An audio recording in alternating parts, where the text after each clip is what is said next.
Hello and welcome to the first episode of the Life Science Success Podcast for 2022. For everyone that doesn't know me, my name is Don, and I'm the president and principal of 5280 Life Sciences. We help companies scale by helping them manage complexity and increase their performance. So in this first episode, I wanted to just take a little bit of an opportunity to thank our listeners. According to FeedSpot, the Life Science Success Podcast is now in the top 10 podcasts for our category. And that comes as a part of all of you, everybody that watches the podcast live as we're recording it, as well as those people that go out and download the episodes afterwards. So thank you very much. I was actually notified about this after before the end of the year. And, with this being our first podcast of the year, I thought it would be a great opportunity to announce to everybody that we're in the top 10. So let's jump into our first category today, or our topic today. I'd like to welcome our guest, Ron Kaufman. Ron is overall a guru in customer service. He's been rated by global gurus multiple years as the number one. He's also one of the most sought after educators and thought leaders around customer experience. And so for any of you that have products that go out to customers, which pretty much is everybody, Ron deals with a topic that's very close and near and dear to all of us. So with that, welcome, Ron. Thank you very much. It's a pleasure to be here with you, Don. Congratulations on being in the top 10. Yeah, thanks so much. It's been quite a journey. I don't normally watch metrics, and when I got the announcement, I kept getting the question from the FeedSpot CEO, "Hey, are you gonna mention it on your podcast?" And I kept saying yes, but I kept looking for that sort of perfect opportunity, and this episode definitely was one that I wanted to use that for. Great. So, Ron, I mean, there's a lot that I could say about you. Overall, you've written something like 15 books. You've spent a career in service. And I know I've watched an awful lot of your presentations. I'm very curious to learn what got you into this line of work. Well, the major impetus for that was in 1990, so 31 years ago now, when the country of Singapore, small Asian island country, about at the time 3.5 million people, was going through an economic upheaval in that low-cost manufacturing left the island and all went to China. And low-cost data processing and call centers left the island and all went to India. Oh, Now, wow. it's since migrated to other places around the world, but you can imagine, what do you do if you are Singapore to continue to be viable and valuable in the world? Now, it has a great geographic position as a port and has for a long time, but with 3.5 million people, how do you move up the value chain? Right. And many of the people here, the adults who are in the working population, had been well trained to work in factories. And in a factory environment, what you want to do is avoid mistakes and follow process. So Six Sigma and zero defects and things like that were very strong in the culture. But as you move up the value chain, they saw that service and services, legal, education, financial, convention, hospitality, research, supply chain, all the things that Singapore is known for today, customers change their mind. People need Right. different solutions. And so the population needed to be educated to become more proactive, more responsive, more collaborative, more creative, with always an eye and an ear towards, what do I do that will be more valuable for somebody else? Well, that's the definition of service I wrote, action that creates value. And so I came here for a week, and a week became a month, and a month became a year, and it's been 31 years. And next thing you know, you're living there. Yeah, I've been living here. And well, it's funny that you say living here, because before COVID, I spent most of my time on airplanes. Right. Yeah. But now I'm quite happily living and working from here in my home office. Yeah, it's funny because my passport used to look like a Gideon Bible is how I would tell people. That's how I would describe it. And it was one of the things that I used to tell people was probably one of the most unfortunate things, overall. And now that you can do so much virtually, I actually like it because my passport doesn't look like that. So, And but your yeah, circadian rhythm looks like somebody who sleeps on the same pillow every night. That's a nice change. yeah, yeah, I do. I have had some great fun with people that travel with me though, because of, just getting to understand kind of the rhythms of travel and things like that. And it, it leads me kind of to the first question related to, service is, have you seen service change now that it's less in person and more virtual? And, the one maybe quick example that I would give is, I typically don't go into Starbucks anymore and sit in there to drink a cup of coffee.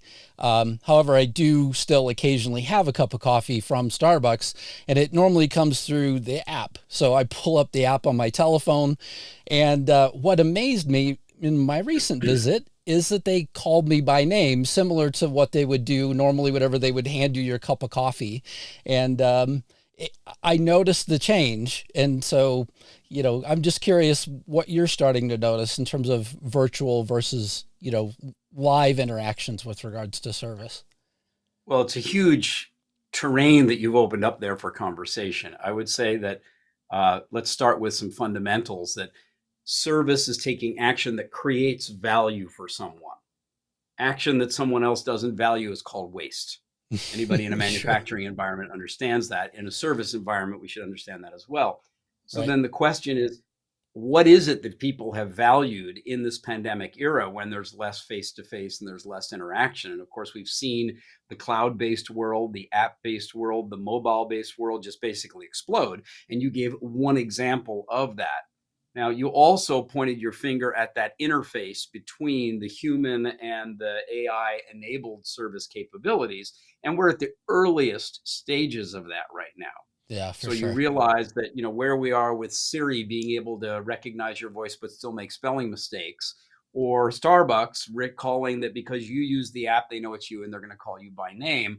I would tease a little bit and say, well, when they actually handed you the drink, were they also playing the music that you love in the morning? No, Not yet. not yet. Right. Yeah. Yeah. So, I mean, yes, I mean, in your way of describing service, you describe 6 levels of service. Maybe we should start, just maybe backing up to those 6 Sure. levels, because I think, it gives everybody kind of a foundation of, your perspective on Sure. service. Well, let's be clear what it is that I invented when we talk about the 6 levels of service. Most people will go through their academic education and never actually have a class on service. It's considered something for the tourism and the hospitality department, or maybe it's in nursing. And yet, with a definition that says service is taking action to create value for someone, then you realize that the assessment, the calibration of value is not from the service provider, it's from the someone that's being served. So then we need a language to be able to articulate clearly across internal and external service providers, or in my case, let's say universally, that would help us understand what was the experience of service that the recipient received. Now, that could be a colleague between departments. It could be somebody who's a distributor, part of your reseller network, or it could be the end customer. And so these 6 levels I articulated in the following way. The lowest level is you broke your promise. You didn't deliver the bare minimum. It's terrible. It's awful. I call it criminal, like to make a little joke out of it. And there's even a way to say it. I have people put their hands together like handcuffs. Criminal. One step up is when you deliver the fundamentals, but the experience wasn't nice. So it came late, or it was Sure. incomplete, or the delivery was impolite. Right? You might have gotten your drink at Starbucks, but it took a long time. It wasn't quite the temperature you liked, and they didn't call you by name, but you got your drink. So I Right. call that basic. Yeah. Then there's a level which is called expected. And expected is when you meet the service level agreement, when you hit the standards. Nothing special, expected. Mm. One step above that is what I call desired, when you serve someone the way they like it. So I'm not sure on your app yet that you've actually got the ability to just press the one, my favorite. And Yes. just like that, the app should already Yes. know what you like, what size, what's in it, etc. Now you're going up and not just getting what's expected, you're getting, ooh, that's the way I like it. A level above that is called surprising. Now, the only way that you can serve somebody at a surprising level is if you understand what they value and you come up with an idea or an action that they did not already request. And you take that action and therefore produce value that it's at a surprising level. And one more level above that, since you asked about the six, is called unbelievable. And that's the astonishing, the extraordinary, the kind of story that goes viral. Now, there's one last piece about this, Don, that the viewers and listeners need to understand. The six levels of service are not describing what you say about your service. It's what the recipient's experience is, what they say about your service. And the six levels are not fixed. Right. It's not stairs. It's an escalator going down. Mm. Because what was unbelievable the next time is not unbelievable. It's a nice surprise. You did it again. Right. Then it becomes what you desire. Before you know it, it's expected. Then it's just basic. One day, if you don't do it, criminal. And there's the sixth level.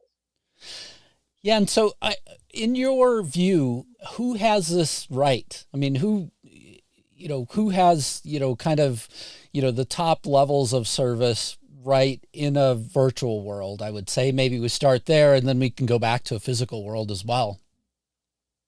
Well, there are a lot of leading organizations today, whether it's Apple in terms of the ecosystem that they've created with their devices and various services, or if you look at the quality of the online e-commerce experience with something like Amazon.com, it's pretty extraordinary. And these are just two of the leading brands, but there's so much more innovation going on in that particular space. What's intriguing is how do startups get into these various spaces and succeed? And it isn't by trying to compete head to head with everything. It's trying to find some niche area in which your particular contribution creates an extraordinary, unique, or distinctive value. So, for example, this podcast is called Life Sciences Success. So you've chosen a very specific niche, and any questions you want to take us in that direction, I'm happy to work with you. Great. Yeah, it's fantastic lead in. I mean, overall, whenever I think about a lot of the companies that are out there that are having to directly interact with customers on a routine basis, I mean, they're doing it in healthcare, in an area that a lot of us are probably much more sensitive to right now. Yeah. And so in starting to think about having a, let's just say, unbelievable customer experience, how would somebody go about sort of taking those initial steps? Where would they start? Well, the first thing is to recognize that one of the words that you used is now completely obsolete. When you said routine interaction with customers, today's world, there's no longer a routine. You can say this is the way we've done it, but you have to raise the question today, is this the best way that we should continue to do it? What else could we or should we consider doing differently? How can we collaborate more closely? How can we work in a way that gives you greater flexibility? What is it that your customers want or need or are curious about that we could be able to innovate in and create additional value? What is it that's a legacy practice that is no longer delivering the value that it used to when it was first introduced, but we haven't yet eliminated it? And then that's an example of the waste that I was pointing to earlier. So I would say the most important practice today is to be curious, is to genuine curiosity, where you're interviewing the people who you serve and asking them, what is it about what I'm doing that you really want, need, and appreciate? I want to be sure that I continue doing that. What is it that we're doing that you don't want, need, or appreciate? That can help us skinny that down. What would you like us to be doing that we're not yet doing? Let's get creative and brainstorm together. What else might we do together that would ultimately produce a better experience for you, because you are also a service provider to someone else, unless you are ultimately the end customer. Even in a healthcare space, by the way, and one of the nice things about COVID is I've done an enormous amount of work in the past year now in the medical space here and the healthcare space here in Singapore, because I've been in Singapore rather than flying all over the planet, is that every single person who's a patient also lives in an ecosystem of caregivers. Mm-hmm. And often they are the caregiver to someone else. So we may have some wonderful pharmaceutical breakthrough or some AI-enabled capability, but it's not always clear that the patient by themselves is going to do full implementation of that. So the entire ecosystem of medical service providers and patients' environment, family members, next of kin, the entire neighborhood and friends population, that becomes the area where life sciences now needs to focus even more. Yeah, and I mean, I guess one of the things that I would come back to, so I too have had quite a few clients that have come along due to COVID and just wanting to explore their customer practices a little bit more.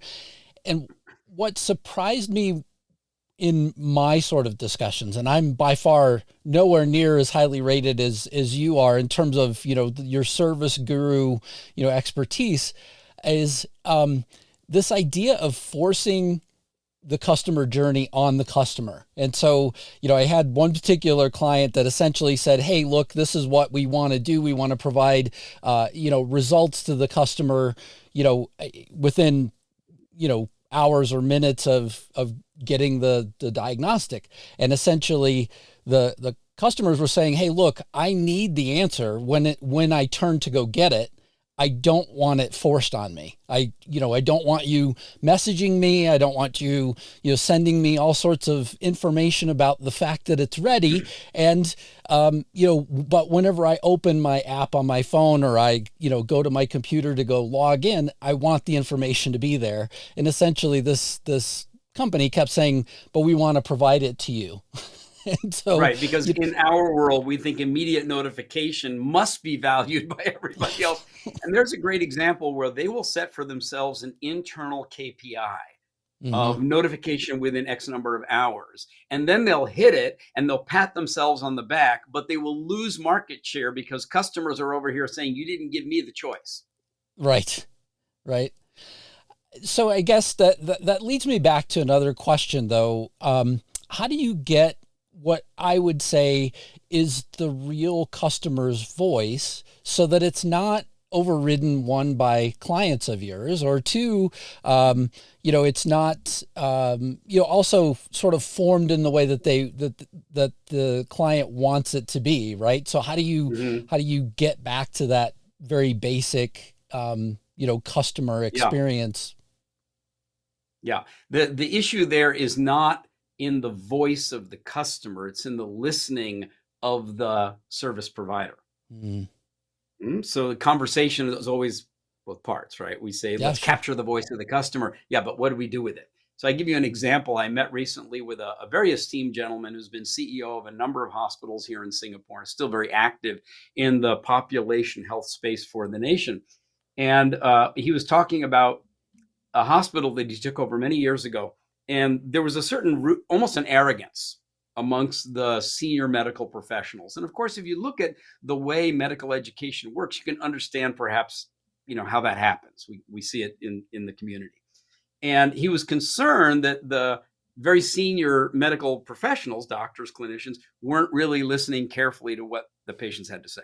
And so what he did was he went through the records of complaints and he invited in groups about 10 complaining patients or complaining family members. And out of the 10 that he would invite, maybe 6 or 7 would come, and he'd have them come and he'd arrange some food, etc., and have them all sit, in a little semicircle. And on the other side, right behind him, he had all of his clinical directors and senior doctors sitting there waiting to hear this.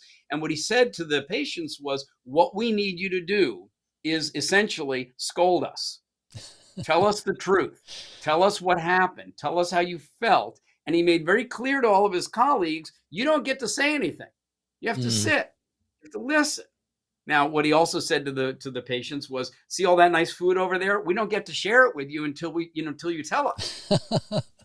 So they started talking, and what happens is one starts to say what happened, then the other patient, then the other family member, and pretty soon you've got the full volume and emotion of what actually is happening to these people.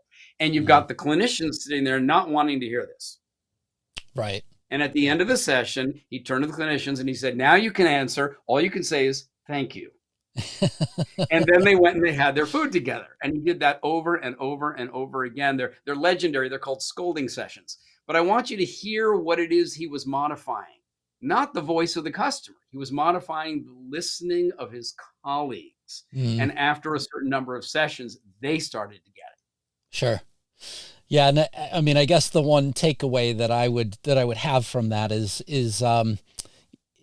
there's something that I've even seen in lean practices and other things where you essentially record the as is. You want to know what exactly is happening so that we can get back to, kind of that level of improvement and really, drive something forward. The problem whenever you involve humans is we, change our behavior. So oftentimes, in lean, they would record the sessions, or they would, maybe have people, work off shift or do something, outside of their norm, so that then that way, at least you can get back to what might happen outside of, a very, let's just say, sterile environment. Because people change, right? The Hawthorne effect says that people will change whenever I tell them that, hey, look, I'm observing this for modification. Mm-hmm. Mm-hmm. Yeah. So in terms of, there are a couple of personal questions I have for you. I heard that you were traveling right as the pandemic hit, and you and your wife were out and about, and you actually not only had to make your way back to Singapore in your travels, but you also had to quarantine for 14 days. Kind of curious, what was your service experience while you were quarantining? Great question. So just for your listeners, my wife and I were we finally decided to take a quote, real vacation, and she'd always wanted to see penguins. And so we got on a French luxury cruise liner. I'd never really been on a cruise before. And we started out in Brazil, and then went down along Argentina, and then started to come up Chile, and then the border got locked. And so we went back up to Argentina, and the border was locked, and then Brazil, Uruguay, we finally got out at Rio and flew via London to Singapore. And we were promptly put into a 14-day hotel room quarantine. And by luck of the draw, we got the smallest hotel room in Singapore. It's like, and there were the two of us for 14 days, and there was enough room for 6 steps. And it turned out, Don, to be the most fabulous thing for our marriage, because in a crucible that is that small, you learn the consequences of raising your voice or even raising your eyebrow. Sure. And so it caused the two of us to really, if you will, like in a cocoon, sort of, melt into each other. And when we finally came out, it started a whole new era in our lives. We've Nice. been, the marriage is wonderful. It was before, but now it's at a different level. But the work also went from the level of helping organizations serve better to create more value to this issue of care, and care actually being the concern and the commitment to well-being. Now, well-being, people can calibrate using various terms of value. But when you say I'm concerned about someone's well-being and I'm committed to their well-being, that's different than saying I'm concerned and committed to top line revenue or bottom line profit or some other more usual commercial metric. Yeah. And so, as a part of that trip, I've heard you describe it. I mean, I watched a video of yours where you talk about, there's sort of a dream trip in a book that you, more or less used as kind of the impetus for this as well. Did you want to mention that? Yeah, that's a book that was recommended to me by one of my mentors, Dr. Fernando Flores, who has been teaching now for decades and has an interesting company called Pluralistic Networks for anybody who's interested. And he recommended to me one day a book called Magellan, written by Stefan Zweig. And Stefan Zweig was one of the leading Austrian authors between the two world wars. Just a literary, beautiful quality. And he wrote this book on Magellan. I was so inspired. I said, honey, I'd love to one day go through the Magellan Strait. What I didn't know is that on that particular vacation, we were going to go through it one way. And then because of COVID, we were going to go back through it the other way. So you got double the experience in one vacation. There you go. Excellent. Yeah, and so I've also read that you're known very well for frisbees as well, and I didn't understand the connection there. I thought I would ask. Ask. So I tell you a couple of backstory pieces about me. My grandmother taught kindergarten for 40 years. Wow. And she only had one son, my dad, and he had 5 kids. And so in a sense, we were her private kindergarten. And I remember I must have been about 3 or 4 years old, and I got to go with grandma to her kindergarten and watched her teach these 5-year-old kids. And all she did for 40 years was pour love all over these kids. Just, every day, every kid, every parent, every situation, she just ba-bum, ba-bum. She was that ultimate, grandmother kindergarten teacher. So I really learned it's okay to love other people when I was very young. Then I got into frisbee, and in particular, the sport called ultimate frisbee. And our high school was the second high school in the world to have the rules of the sport. And it was only because a math teacher from the high school that was the first high school in the world came to teach at our school, and he brought the sport with him. Wow. And I'm a little guy. If you meet in person, I'm not going to play football or basketball, but they let me play on the frisbee team. And all of us who learned ultimate frisbee in high school, we then went off to college and started our college teams. I went to Brown. But during my Brown years, I also spent 2 years in Europe. And I taught the rules of frisbee and organized tournaments and ran frisbee festivals and created players associations. And so in the Ultimate Frisbee Hall of Fame, they inducted me as what they call one of the Johnny Appleseeds. Not because I was a great player, but because I was a great advocate and an organizer. Now, in the game Ultimate Frisbee, the first rule is called the spirit of the game. And what it says is the players are responsible for the quality of play on and off the field, which meant that you could compete, but you had to care about your competitor, right? Your adversary on the field. You don't just go beat them up. You don't play dirty. You've actually got to care about the spirit of the game. And so I learned love from grandma. I learned care from frisbee. You had to take care of the well-being of the spectators, of the crowd, of the dog that wants to jump up and bite the frisbee. And then when I came to Singapore, that's when I learned surf. Nice. Yeah. And so, I mean, I'm just going to try and tie some of these pieces together, right? Because I think overall, again, to focus on kind of the broader audience here is life science focused, yes. Right? But if I kind of pull this thread, kind of all the way through. So first of all, we talked about the 6 levels of customer service and kind of what it takes to set up your company, overall. But I guess what I would pull from these last 2 stories, one is kind of this idea of, look, first of all, the people that you care for, right now in this time and place, spending a little bit of time and trying to figure out how to get closer to people, but also trying to figure out how to care for them, more is important, especially right now. And kind of the last piece in terms of this, you could say Johnny Appleseed and, Ultimate Frisbee, but you've also been very much a Johnny Appleseed with regards to service as well, because you're, out teaching people, routinely how to focus on that as well. And I just think it's important for our listeners to kind of take that away, from this conversation that, ultimately, we could be talking about ultimate frisbee or spending time in a hotel room with our spouse with 6 steps. But at the end of the day, being able to care for one another and being able to spread kind of the, broader message of, what it takes to sort of be in service of people is important, especially right now. Yeah, I agree with you completely, Don. And I would say that for anyone listening to this, we need to take seriously at this period in history that attending to and caring for other human beings' well-being is something that wasn't necessarily the conversation of successful customer service. You're supposed to just delight the customer. Right. Now, this issue of, delight and excite, maybe the amaze can come a little bit later. Maybe now they need to know that there's an authentic human being there that genuinely cares about their well-being. So that's the external customer service side, but that's also provided for by the internal service environment.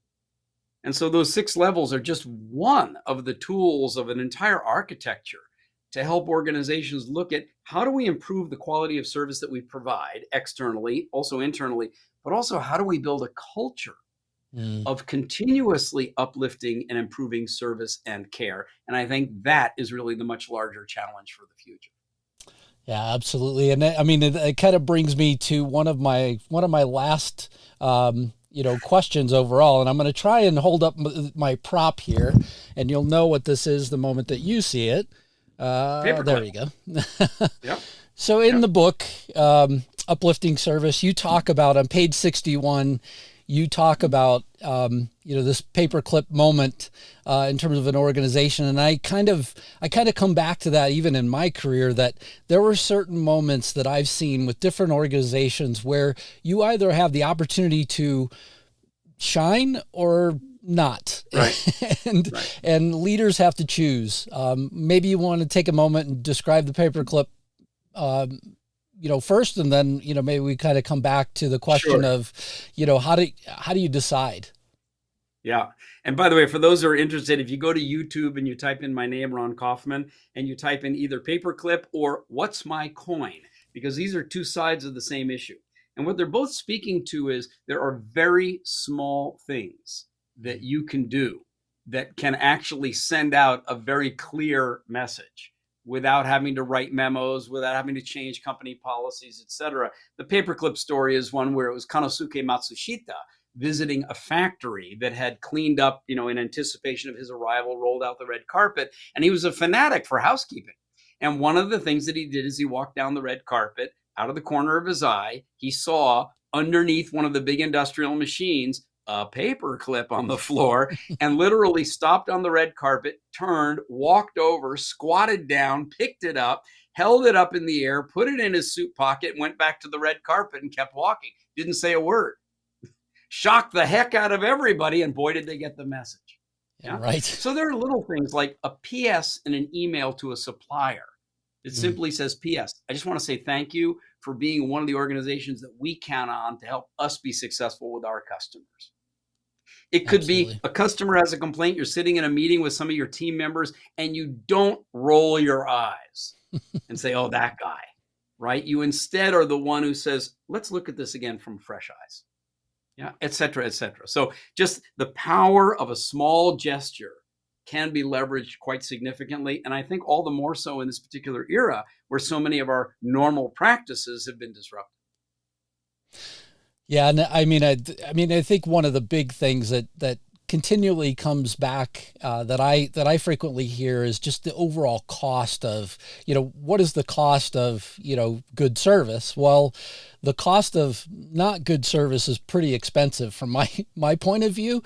But, Right. Again, there's just an opportunity for companies to really shine, and picking up a paperclip, again, is another opportunity. It's a small thing that would have shown absolute And you gave a great quality. example during our conversation, Don, of where waste, people think that by increasing service, you're going to have to increase your costs or your productivity is going to go down. And it's actually the opposite.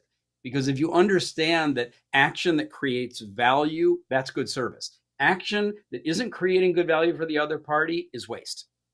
Absolutely. So that company that wants to send out all the lab results within a certain period of time don't realize the damage that they're creating, both for their own team because they're focused on the wrong thing, and in the customer experience because they're being disrupted and they're saying, I don't want to get it that particular way. And the company's own development efforts are keep going down the path of continuous in a certain style, and they're missing the innovation that needs to happen. A lot of waste going on in there. So costs can actually come down when you improve the service that you provide. Absolutely.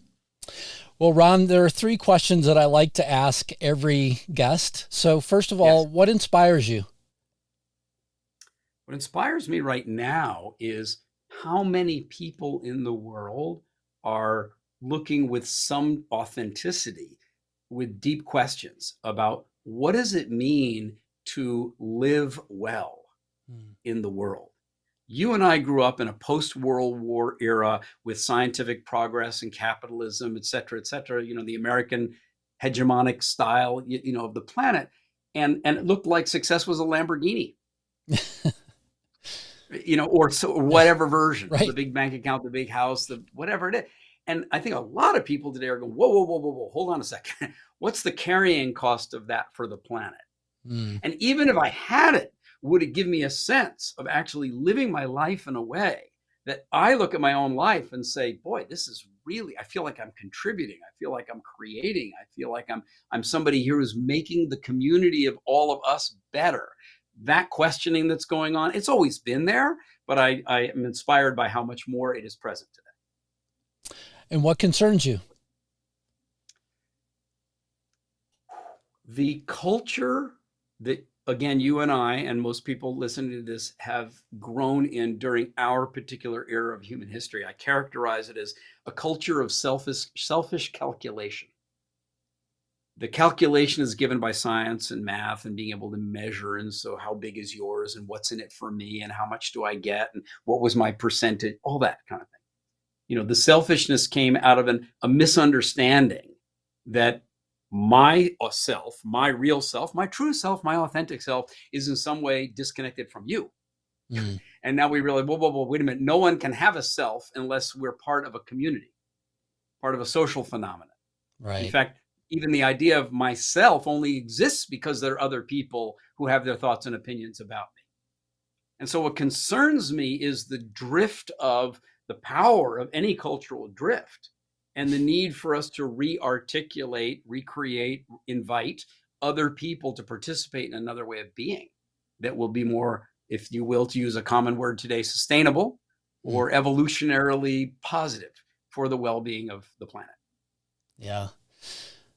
Yeah. I mean, it's an interesting perspective, right? I mean, because you definitely see, just a lot of people that seem to have very skewed views about, sort of what that future might be. And I do look forward to at least the world getting more normalized, especially in my world, at least in the United States, where, we're facing, all sorts of challenges right now.